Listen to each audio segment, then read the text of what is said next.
I think the change in terms of what Give Directly is doing and these other organisations that focus on effective altruism is focusing on actually providing empirical evidence that what they're doing has a measurable impact. I mean, is that fair, do you think? I think we're certainly ahead of the pack on that. We've got about 13 randomized controlled trials either completed or in progress. And so producing results across 6 countries. And it's adding to a body of evidence that's about 150 studies deep. And so, we've taken our role as kind of cash transfer design lab in addition to cash transfer implementer pretty seriously. Finland ran a basic universal income trial, and I wondered whether, you're probably aware of that, and what are the things that you've learned from those sorts of things? Because I guess the outcomes from the Finland trial were not overwhelming. Right. Well, in part, I think it's in part you learn that it's hard to do experiments on a large nationwide scale, just politically. And so the results themselves, I think the study was sort of set up to fail, that what politicians were hoping would come out of the basic income is not what proponents of basic income are usually advocating for. What they're hoping for was that this would be a cleaner way to do unemployment insurance, that if you don't tie it to finding work, maybe people have a bit more time. If you don't sort of tie it to having work, then maybe there isn't this perverse incentive where you try not to find work so you can keep the unemployment insurance. And so the project itself ended up being mostly a trial of different approaches to unemployment benefits. And the people who received the cash were all unemployed folks. And the way the questions were geared was very much around which program will get people back to work sooner. And the programs were basically all the same on that front. If you dig into the data, there are signs that people's lives were a lot better, that they were less stressed, happier, things like that. But sort of way the study was framed and the discourse around it, I think it didn't sort of give it much of a chance for those things to come out.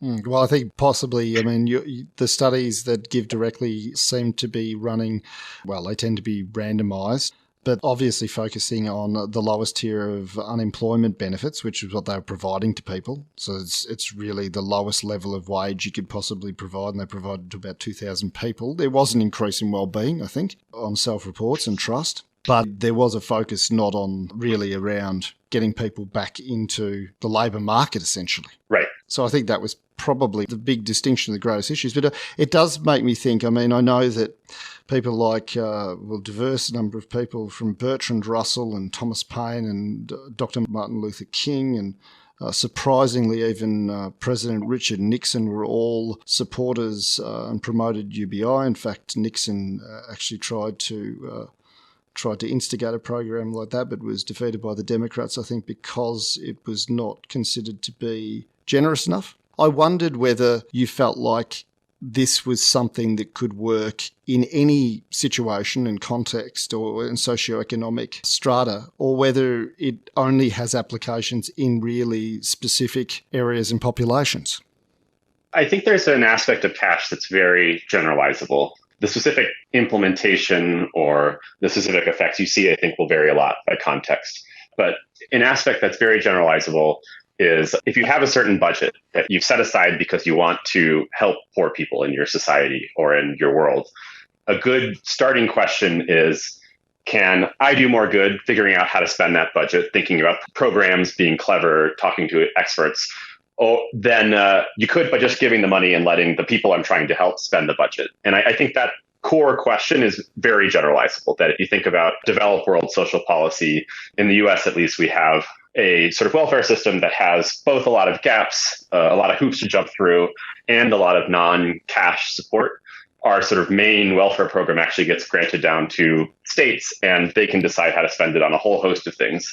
There was an article recently about how some of the money, especially in the South, was going to marriage counseling, for example. And so I think that the US might stand out for being particularly bad on this front, but that phenomenon is actually pretty general in the developed world, that you have a mixture of different types of supports, many of which that are either intentionally paternalistic or just not all that well conceived, and flipping the question and saying, why shouldn't the sort of budget just start in the hands of the people we're trying to help?